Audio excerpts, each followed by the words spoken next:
So that is why a lot of times our relationships, the ones that end really painfully, those are our karmic relationships. Our soulmate relationships typically are to be loving relationships. They will build us up. They will be nurturing, because they're not necessarily here to teach us a lesson. They're not necessarily a part of our lives to highlight something within us that needs to be healed, okay? So that is how we can oftentimes understand and gain certain levels of closure when relationships end the way that they do.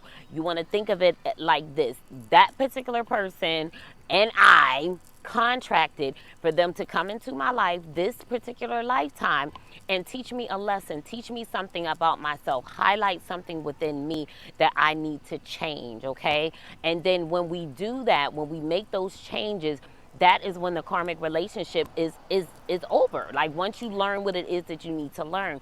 And most times what it is that we need to learn has a lot to do with self-love, has a lot to do with choosing yourself first, or seeing an aspect of yourself that you no longer want to operate in, and realizing that, like, yeah, I need to heal that, okay?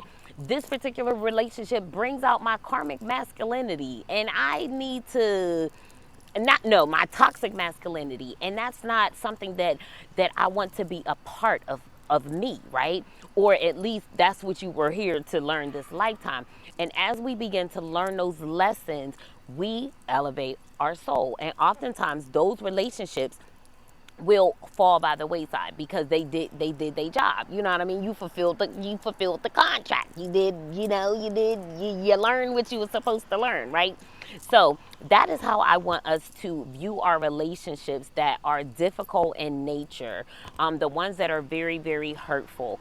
Let's talk about moms, right? So oftentimes, what my masculines may not believe and understand is that your mother, if you experience any type of abuse, if you experience any type of inappropriate things that may have occurred or happened within the relationships, oftentimes, because see, our souls don't forget, right? So our souls don't forget, and as we awaken, we become more in alignment with the things that we have gone through, right? So you may not even realize that, like, your mother may have been an ex of yours in a past life, and for whatever reason they were granted the position of being able to come back into your life as your mother. Now, I've been told that there was some type of battle or something of that nature in a past life that we did not win. So they got to come into this lifetime and hold a certain level of authority over and in our lives. But nonetheless, we're still here to learn from that relationship. And the sad thing is oftentimes it may be very painful. Y'all, now the train is coming by. The sad thing is that oftentimes it can be very painful for those of us that have experienced, like, childhood trauma and things of that nature. Even those of us that may have been in the foster care system, and we end up with a crazy foster parent, right? That person was contracted to come into your life and highlight an aspect of you that may have been healed, right? So what do I mean by that? Well, some of us that have experienced abuse of some sort as a child, what has it produced in you? If you have truly awakened and evolved your soul, what do you now do and feel as it relates to children? A lot of times it will produce, if you heal properly, it will produce a person that is very protective of the children, right? Because you know that whenever you were a child, you weren't protected the way that you needed to be protected. So now you have evolved, and now you are someone who is very adamant. Like, you may have a campaign, you may start an organization that helps to protect children, right? Now, that desire, that burden was unfortunately birthed out of your pain, but we understand that pain and suffering can be channeled into our deepest lessons, right? And our heart does not break, as per the Black Madonna.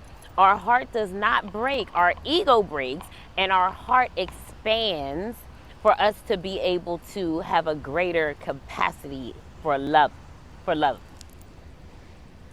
Oh my God, y'all. I hope y'all can hear me. I'm gonna talk a little louder because the train, okay? So, our deepest sufferings birth within us, birth within us a deeper capacity to be able to love, right?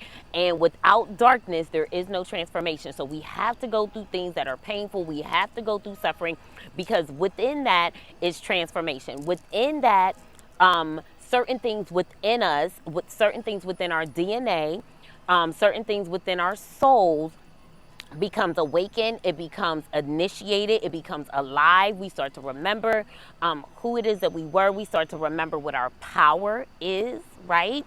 And speaking of that, past lives. Sometimes we were warriors in a past life. Sometimes we were murdered in a past life in a very brutal way, right? And that's why I feel like sometimes you run into certain people and they are very violent, right? They're very like from the time that you've ever known them, they've been just like a firecracker, like very just rah, right? And that could be because in a past life you may have been murdered. Like we don't, you know what I mean? Like until we start to ask God and He starts to show us certain things, or you speak with someone who can give you a understanding of what it is that happened in your past life, you may not understand why it is that your soul or why it is that your personality is the way that it is. And it is all tied back to the things that happened to us previously, because our soul still holds all of those memories, right? And as we awaken, like said, we become more in alignment with the certain soul wounds, right? Because a lot of times our dark night of the soul, we're dealing with soul wounds. And a soul wound is going to look like pain, um, agony, right? Pain that is around a certain thing. So say like loneliness or abandonment.